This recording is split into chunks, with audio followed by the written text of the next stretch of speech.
ಇವತ್ತು ನನ್ನ husband birthday, ಅದಕ್ಕೆ ಕ್ರಾಫ್ಟ್ ಝಿ ಚೈತನ್ಯ ಅವರು ನನಗೆ ಒಂದು ಸಖತ್ತಾಗಿರೋ ಗಿಫ್ಟು ಕಳಿಸಿದ್ದಾರೆ. ಆ್ಯಕ್ಚುಲಿ ನಾನು ಕೇಳಿದ್ದೆ ಈ ಥರ ಮಾಡಿಕೊಡಿ ಅಂತ, ಸೊ ಅದನ್ನು ಮಾಡಿಕೊಟ್ಟಿದ್ದಾರೆ ಅವರು.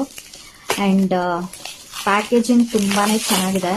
ಬಿಕಾಸ್ ಗಿಫ್ಟ್ ಕೊಡಬೇಕಾದ್ರೆ ಪ್ಯಾಕೇಜಿಂಗ್ ಕರೆಕ್ಟಾಗಿಲ್ಲ, ಅದು ಏನೋ ಒಡೆದೋಯ್ತು ಮುರಿದೋಯ್ತು ಅಂತ ಆದರೆ ಬೇಜಾರಾಗುತ್ತಲ್ಲ. ಸೊ ಬಟ್ ಇಲ್ಲಿ ಆ ಥರ ಇಲ್ಲ. ಸೊ ಏನಿದೆ ತೋರಿಸ್ತೀನಿ. Open and C.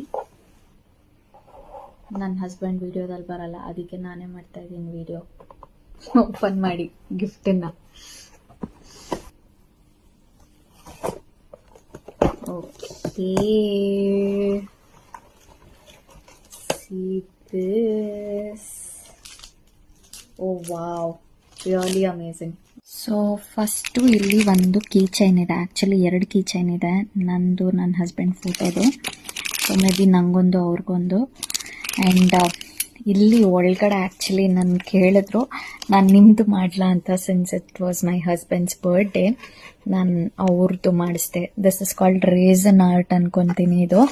ಆ್ಯಂಡ್ ಈ ಥರ ಯುನೋ ಮಾಡಿ ಕೊಟ್ಟಿದ್ದಾರೆ. And it's very delicate and very beautiful. And I love you ಅಂತ ಬರ್ತಿರೋಂಥದ್ದು. ಆ್ಯಂಡ್ ಇದು ಹ್ಯಾಂಡ್ ಮೇಡ್ ಆ್ಯಕ್ಚುಲಿ. ಸೊ ಸಖತ್ತಾಗಿದೆಯಲ್ಲ. ಯಾರಾದರೂ ಪ್ರೀತಿ ಪಾತ್ರರಿಗೆ ನಾವು ಈ ಥರ ಮಾಡಿ ಕೊಡ್ಬೋದು. ಚೆನ್ನಾಗಿದೆ ಇದು. ಬೆಸ್ಟ್ ಪಾರ್ಟ್ ಏನು ಗೊತ್ತಾ? So she's given me these things. And ಗಣೇಶದು ಕೂಡ ಒಂದು ಇದು ಕೊಟ್ಟಿದ್ದಾರೆ, ಸ್ಟ್ಯಾಂಡ್ ಥರ. ಆ್ಯಂಡ್ ಇದನ್ನು ಇಡೋದಕ್ಕೆ ಕೂಡ ಒಂದು ಸ್ಟ್ಯಾಂಡ್ ಕೊಟ್ಟಿದ್ದಾರೆ. ಸೋ ನೈಸ್ ಆ್ಯಂಡ್ ಥಾಟ್ಫುಲ್ ಅಲ್ವಾ? ಸೊ ಇದನ್ನು ಸುಮ್ಮನೆ ತೊಗೊಂಬಂದು ಎಲ್ಲಿ ಗೋಡೆಗೆ ನೇತಾಕಕ್ಕೆ ಆಗಲ್ಲ. ಕೆಲವ್ರ ಮನೇಲಿ ಆ ಥರ ಹಿಂಗೆ ಗೋಡೆಗೆ ಮೊಳೆ ಹೊಡಿಬಾರ್ದು ಅಂತಿರುತ್ತೆ.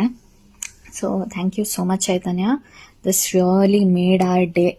ಸೊ ಸಖತ್ತಾಗಿದೆಯಪ್ಪ, ನನಗಂತೂ ತುಂಬಾ ಖುಷಿ ಆಯಿತು. ಸೊ ದಿಸ್ ಇಸ್ ಕ್ರಾಫ್ಟ್ ಝಿ. ಸೊ ಅದು ಇದೆ ಇನ್ಸ್ಟಾಗ್ರಾಮಲ್ಲಿ, ನಾನು ಟ್ಯಾಗ್ ಮಾಡ್ತೀನಿ.